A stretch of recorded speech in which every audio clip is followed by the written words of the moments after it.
मित्रांनो, लॉकडाऊन लागणार नाही हे तर नक्की आहे, पण फडणवीस साहेब काय म्हणताय एकदा ऐका. लॉकडाऊन लागणार नाही हे केंद्र सरकारने जाहीर केलेलं आहे.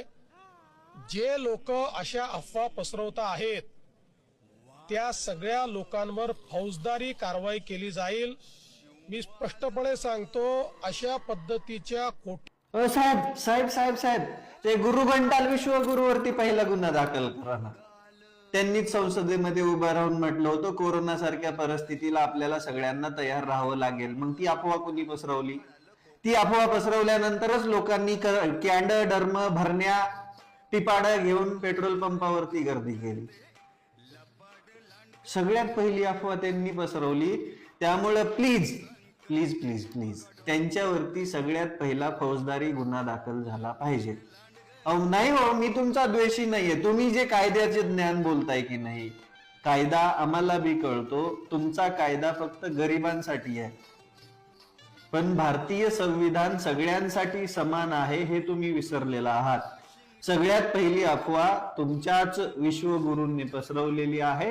त्यामुळे सगळ्यात पहिला गुन्हा, फौजदारी गुन्हा त्यांच्यावरती दाखल करा आणि त्याच्यानंतर मग भारतातील, महाराष्ट्रातील सामान्य त्यांनीच संसदेमध्ये उभं राहून म्हटलं होतं कोरोना सारख्या परिस्थितीला आपल्याला सगळ्यांना तयार राहावं लागेल. मग ती अफवा कोणी पसरवली? ती अफवा पसरवल्यानंतरच लोकांनी कॅन्ड डर्म भरण्या टिपाडा घेऊन पेट्रोल पंपावरती गर्दी केली. सगळ्यात पहिली अफवा त्यांनी पसरवली. त्यामुळे प्लीज प्लीज प्लीज प्लीज त्यांच्यावरती सगळ्यात पहिला फौजदारी गुन्हा दाखल झाला पाहिजे.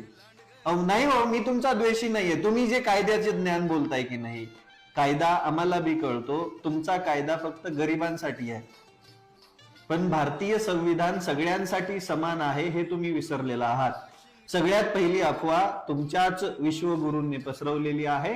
त्यामुळे सगळ्यात पहिला गुन्हा, फौजदारी गुन्हा त्यांच्यावरती दाखल करा आणि त्याच्यानंतर मग भारतातील, महाराष्ट्रातील सामान्य जनतेला असल्या फौजदारी गुन्ह्याच्या धमक्या द्या. साहेब म्हणलं की राव, आता तरी करा की गुन्हा दाखल. नाही, तुम्हाला साहेब नाही म्हणल्यावर तुमच्या अंडोल्या अंड भक्तांना लय राग येतो. त्यांना काही दीक्षा दिली का तुम्ही, का नाव लावायचा सल्ला दिलाय? नाही, तुम्ही सल्ले लय देत असतात ना, म्हणून